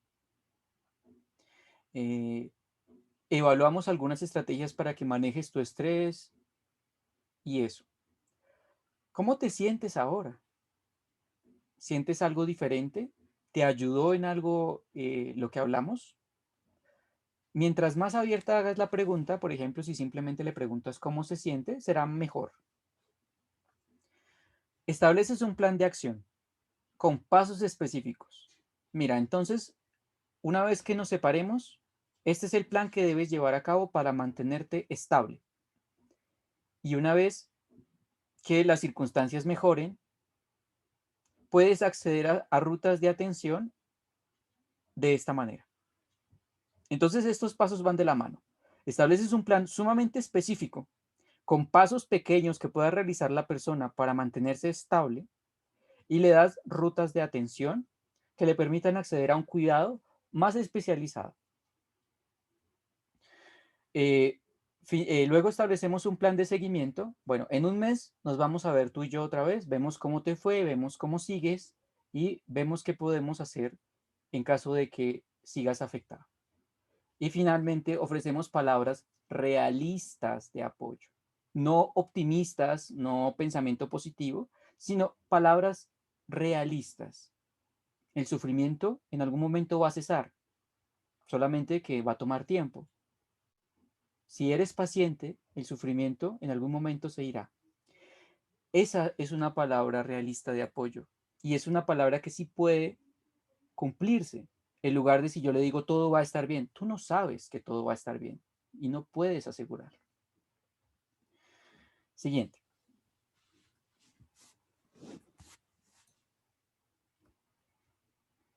Bien, para ti como interventor, para ti como psicólogo, para ti como profesor, como voluntario, ¿qué necesitas tener en cuenta? Unos factores de riesgo. Primero, fatiga por compasión. La fatiga por compasión es un fenómeno que se ha estudiado en las últimas décadas y tiene que ver con el hecho de que te sientas sobrecargado por la manera como la intervención te carga. Bueno, esto es redundante. Como la manera como la intervención exige de ti. Entonces, por ejemplo, se ha encontrado que personas, psicólogos, trabajadores sociales, etcétera, que trabajan en lugares con una alta demanda, por ejemplo, en lugares de atención a crisis a víctimas de violencia sexual, con el paso del tiempo se sienten desconectados de lo que están haciendo, sienten que les cuesta vincularse emocionalmente, sienten que no pueden dejar de pensar en su trabajo. Eso tiene que ver con la fatiga por compasión y es un factor de riesgo para el interventor. El segundo es el burnout. El burnout o el síndrome del quemado, como le dicen en español, tiene que ver con que a veces nuestro trabajo nos sobrecarga tanto que no podemos pensar con claridad, no podemos disfrutar de cosas distintas del trabajo, que invertimos horas excesivas trabajando y aún así no nos rinden las metas laborales y demás. Luego tenemos el trauma vicario.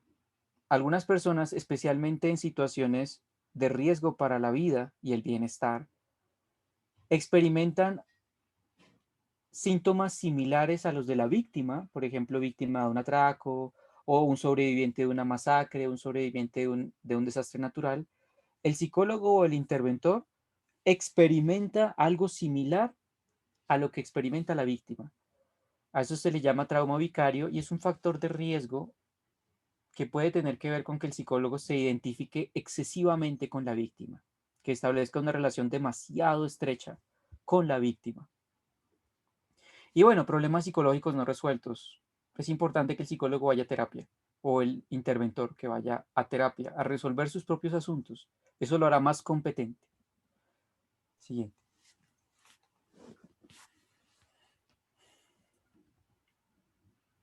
Bien, entonces, ¿cómo puedes ayudarte a ti mismo? Primero, prácticas organizacionales. Monitorea de manera constante tu estrés. ¿Cómo te sientes? ¿Dónde lo sientes?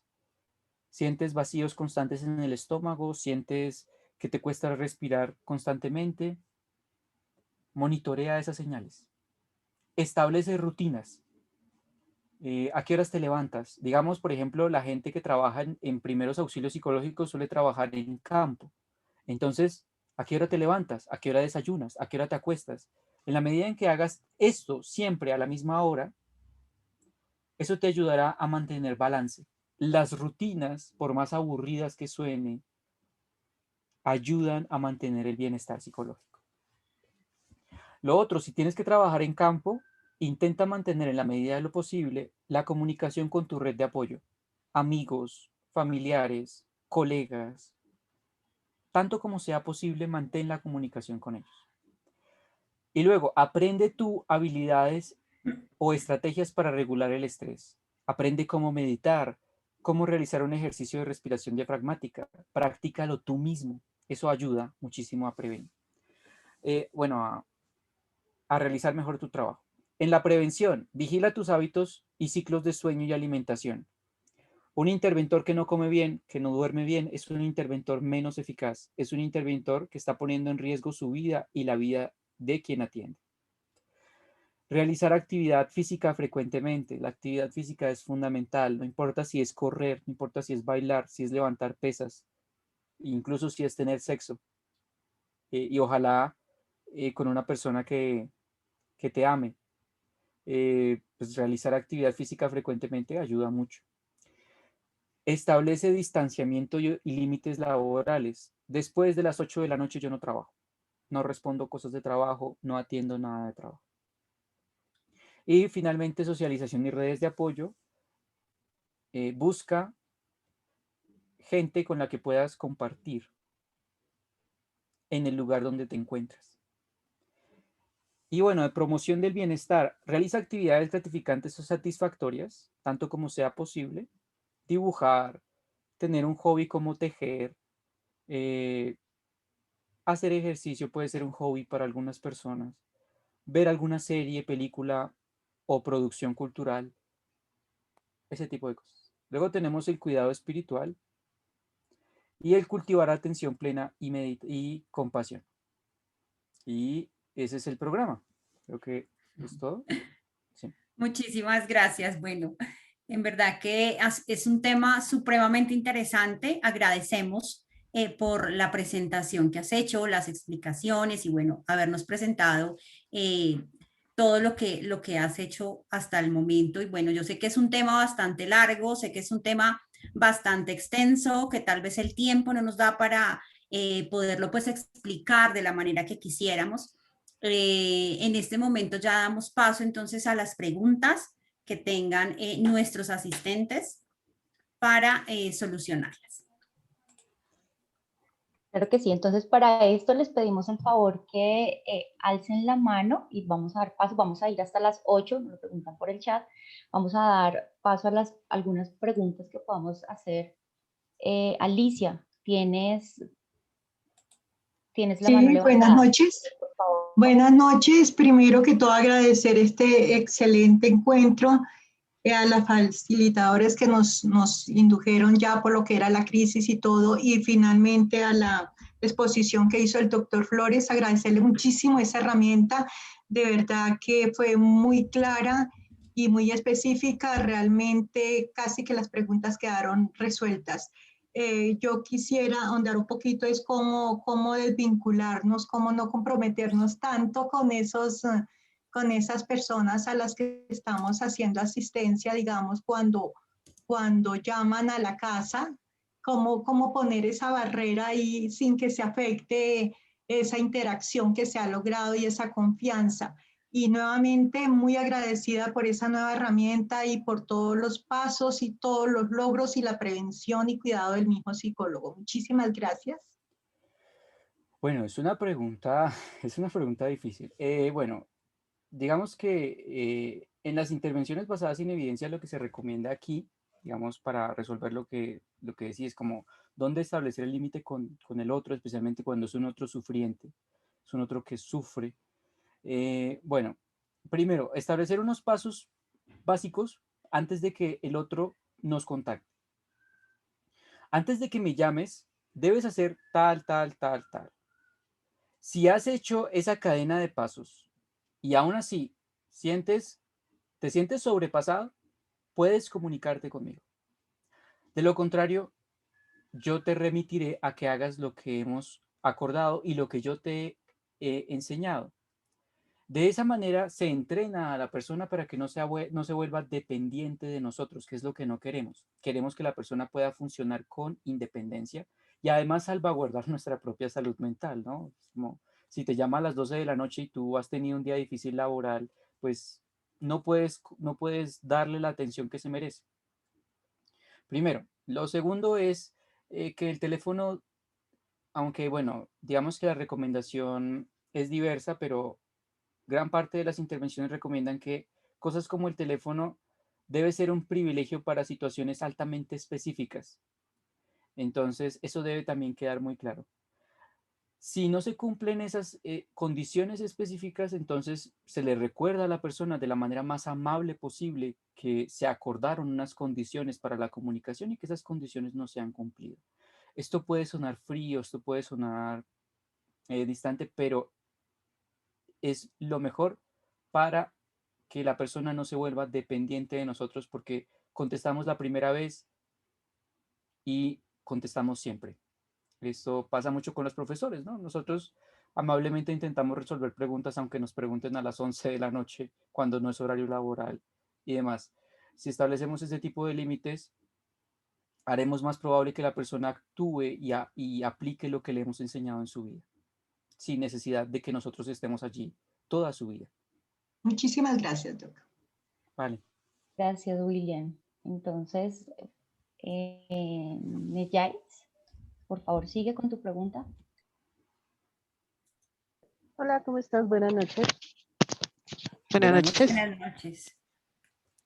Mira, es que yo tengo una pregunta. No sé si es familia. Mira, te comento. Hace 5 años más o menos tuvimos acá en la casa un tema de fallecimiento de mi papá. A Ya. raíz de eso, considero, y más lo que yo he leído y ustedes me han explicado, de cierta manera, digo yo que mi mamá no ha, como le digo, no ha complementado como ese paso, o sea, no tiene la aceptación. Y a raíz de eso, ella generó una clase de apego muy fuerte a mi hermano menor. Y aparte de ese apego, ha generado, pues, ¿cómo decirlo yo? Un maltrato psicológico, se puede decir así, contra, en mi caso y el de mi hermano, digamos que con mis hermanos, ellos manejan más, se tratan bien, que risas, abrazos y todo. Digamos que el grado de afecto en mi caso y el de mi hermana es más agresivo. ¿Qué puede ser eso? Porque es que, vamos, yo Digamos, en el caso de mi hermana y el mío, nosotros pasamos un tiempo con psicólogo y eso nos ayudó mucho.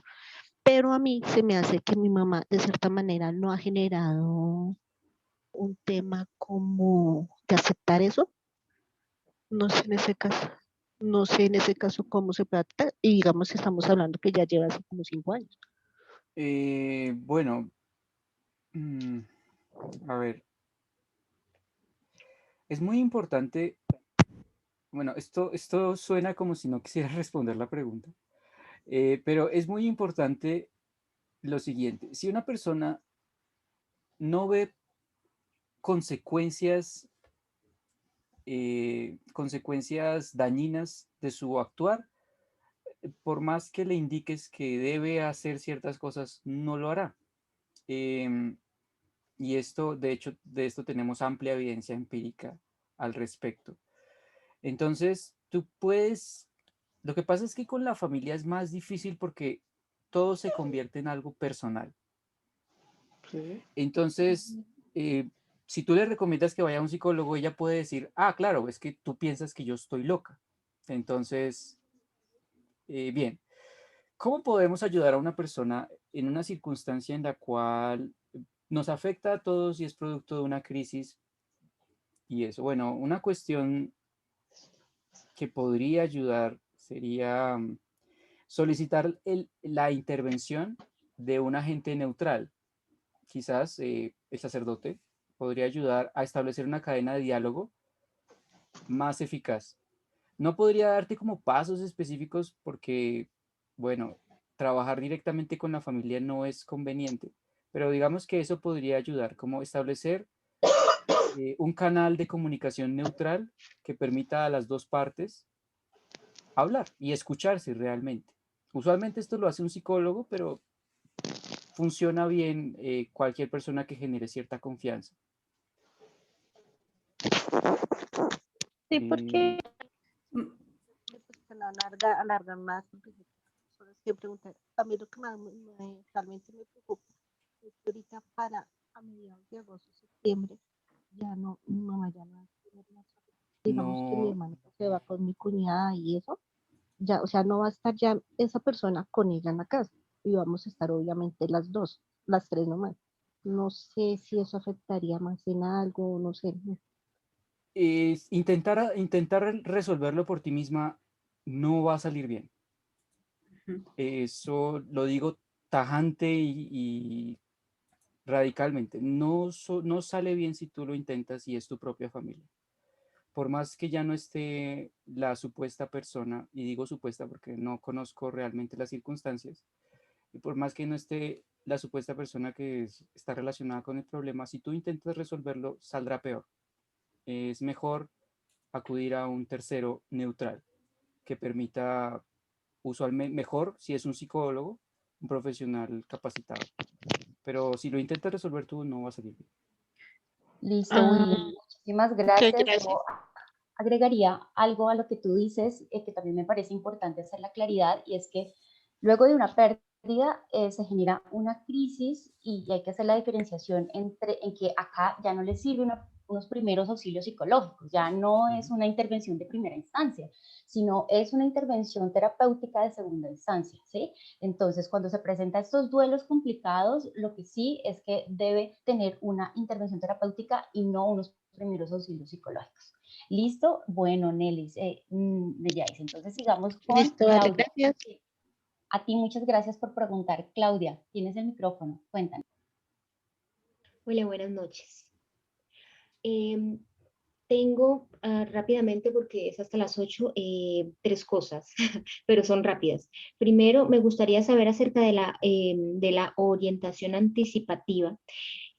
¿Hasta qué punto uno debe dar esa información? Porque pues conocemos que hay personas que entre más información se les da, más crean situaciones ellos mismos hasta de enfermedades, ¿no? Como Sí. personas hipocondríacas, si tú le dices a una persona hipocondríaca, no, es que probablemente tengas algo, no sé, eh, a palpitaciones, sientas palpitaciones o tiembles, o la persona enseguida entra en ese estado, en algún momento puede entrar dentro de ese proceso en el que se le está dando los primeros auxilios. Me gustaría saber como que ¿Cuál es esa delgada línea y cómo diferenciarla y en qué punto se debe dar esa anticipación? Segundo, me gustaría saber con respecto a las personas, por ejemplo, que son muy religiosas, dogmáticas, si uno le quiere dar primeros auxilios y le dice, no, vamos un momento a meditar. He conocido personas que con respecto a la meditación creen que es que se están negando a Dios. ¿Cómo se maneja eso? Porque también para mí es un tema difícil a veces con personas. Y la tercera es la recomendación, si nos puede dar de un libro acerca de precisamente de esto o del rapport. Gracias. Bien, bueno, lo primero, la delgada línea entre lo anticipativo y lo problemático. Bueno, el modelo RAPID propone que esa delgada línea la podemos considerar en aquella información que es relevante y aquella información que es irrelevante. ¿Qué es relevante y qué es irrelevante? Relevante tiene que ver con las respuestas usuales al trauma o a la crisis. Entonces tú, digamos, tienes una lista, por ejemplo, de 5 cosas. Digamos, 5 cosas pueden ser manejables, por decirte un número. Le dices, tú puedes experimentar en los siguientes días esto y esto y esto, y antecedes a la conducta. Entonces le dices, si no experimentas esto en los siguientes 5 días, es probable que no lo experimentes, o digamos, de acuerdo a la evidencia empírica que tú hayas consultado, o de la que tú estés familiarizada. Entonces, de acuerdo con el DSM-5, de acuerdo con el bla, bla, bla, en los siguientes días, o si no experimentas esto antes de la siguiente semana o antes de los siguientes 15 días, no lo vas a experimentar. Así que puedes estar tranquilo. Pero si lo experimentas, es bueno que sepas que puedes utilizar esta herramienta para lidiar con esto, esta herramienta para lidiar con esto y esto. La idea no es simplemente botarle la información, sino darle unos pasos específicos que puede hacer. Cuando tú experimentes ansiedad, realiza este ejercicio sencillo, tal. Cuando experimentes desesperanza, realiza este ejercicio sencillo y así sucesivamente. De esa manera, pues puedes lidiar tanto con estas personas que suelen antecederse a cualquier tipo de desgracia, como bueno, personas que crean comportamientos problemáticos con base en ello. Lo segundo es las personas religiosas. Siempre, siempre, siempre mantén en mente no intentar convencerlos de algo, primero. Y segundo, siempre intentar trabajar con lo que tienen. Entonces, digamos, hay ejercicios de meditación cristiana. Entonces, siempre es bueno, aunque ellos no tienen fundamentación empírica, pero tú puedes incluir algunos ejercicios de visualización cristiana y eso puede ayudar de alguna manera, aunque no es lo mejor del mundo, no tiene evidencia empírica ni nada, pero puede ayudar a mejorar el rapport, a mejorar la empatía. La persona sabe que tú respetas su creencia y quieres ayudarla con base en esa creencia y eso ayuda mucho más que intentar hacer algo con lo que no están de acuerdo, que creen que es del diablo, que creen que los va a llevar por el camino del mal. O como en el momento, nada más como que Sí, enfocarme que en el momento salga de la crisis. exacto, exacto. Eso es lo que te importa en los primeros auxilios psicológicos. Ya después, si la persona desea ayuda profesional, pues ya en la ayuda profesional le harán este tipo de ejercicios. O la respiración diafragmática funciona muy bien para usuarios cristianos o usuarios religiosos, muy religiosos, porque no hay ningún componente allí, es simplemente respirar y ya. Y lo tercero, un libro. Bueno, para este documento yo trabajé, se llama The Job, es un libro en inglés, no sé si tienes problema con eso, Sí, no, perfecto. ¿no? Se llama The John Hopkins Guide to Psychological Fear State. Yo acá lo escribo en el Ah, chat. pero ¿ese es un artículo o No es es un un libro? libro, es el manual completo de esto. Wow, de John, ¿cómo? ¿Me lo repite, por favor? Voy a escribirlo en el chat, si gustas. John Hopkins. The John Hopkins Guide to Esa es Psychological. la clínica que está haciendo investigaciones también con con sustancias como la psilocibina, ¿cierto? Es esa misma, si no estoy mal. Sí, Ok, perfecto, me gusta. ahí te puse el título en el chat, Gracias. el último comentario del chat. Vale. Muchas gracias. Listo, vale. Creo que ya Gracias. Bueno, vamos con nuestra concluimos. última pregunta de Vale. Karen, que tiene la mano levantada, y ya daremos cierre. Karen, adelante. Buenas noches para todos, ¿me escuchan? Perfectamente. Sí, fuerte y claro.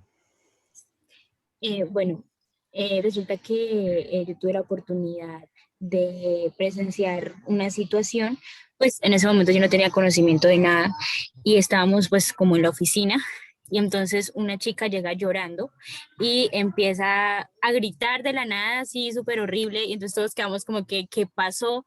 Y uno de los muchachos pues intenta calmarla y lo que hace es tocarla. En el momento que la toca, ella coge una engrapadora que había y lo agrede. Y después de eso, entonces llega otra persona, pero ya no la toca, sino lo que empieza es hablarle. Ya había pasado una situación con otra persona en la que también la demora es que las toquen y actúan súper agresivamente. Entonces mi pregunta puntual es, ¿uno no debe tocar a esas personas en caso de que vean estos casos? O sea, simplemente hablarles o qué hacer. Es una excelente pregunta. En una relación terapéutica, digamos en una terapia formal, esto no sería contraindicativo, sino que sería beneficioso. En una situación de primeros auxilios psicológicos, debido a que no hay una relación terapéutica y que no hay un vínculo establecido, no hay confianza, no hay la confianza necesaria, el contacto físico debe evitarse o debe hacerse de la manera más sutil posible, únicamente como tocar levemente el hombro, algo que no se sienta personal. Eh, y eso también depende de la evaluación que hagas rápidamente de la conducta no verbal de la persona. Si la persona tiene un lenguaje no verbal agresivo, digamos, tiene los hombros tensos y tiene el ceño fruncido, no lo intentes porque su reacción puede ser de lucha o huida. Entonces, el contacto físico debe limitarse a situaciones en las que pueda establecerse una relación terapéutica apropiada. En estas circunstancias en donde no nos interesa eso, sino que nos interesa aliviar el sufrimiento de la persona, el contacto físico es contraindicado en la gran mayoría de las ocasiones. De hecho, algunas personas pueden interpretar como que tú tienes intereses de otra naturaleza distintos de aliviar su sufrimiento, que puedes tener intereses románticos, que la estás cortejando, que te estás aprovechando de él o ella. No, es contraindicado en esas circunstancias. Salvo que el otro lo permita o lo busque, digamos como que intente sostener tu mano para expresarte algún temor que tiene o algo. En esas circunstancias, sí, pero con muchos asteriscos, muchos asteriscos, porque también puede estar en riesgo tu propio bienestar. Hay que evaluar rápidamente si es más beneficioso que perjudicial responder al contacto del otro. Sí, señor. Muchas gracias. Vale. Bueno, muchas gracias. Ya son las 8:02. Oficialmente damos el cierre a este maravilloso encuentro de escuela. Agradecemos a todos los asistentes, agradecemos a nuestro experto, William, por tan interesante tema. Y bueno, esperamos vernos nuevamente en nuestro siguiente encuentro. Muchísimas gracias. Una feliz noche para todos. Vale, gracias a todos. Feliz noche. Gracias a ustedes, muchas gracias, William. Gracias. Gracias. Feliz noche. Muchas gracias. Feliz noche. Gracias. Gracias. Feliz Gracias. noche para todos. Feliz noche para Feliz todos. noche. Gracias. Feliz noche, muchas gracias.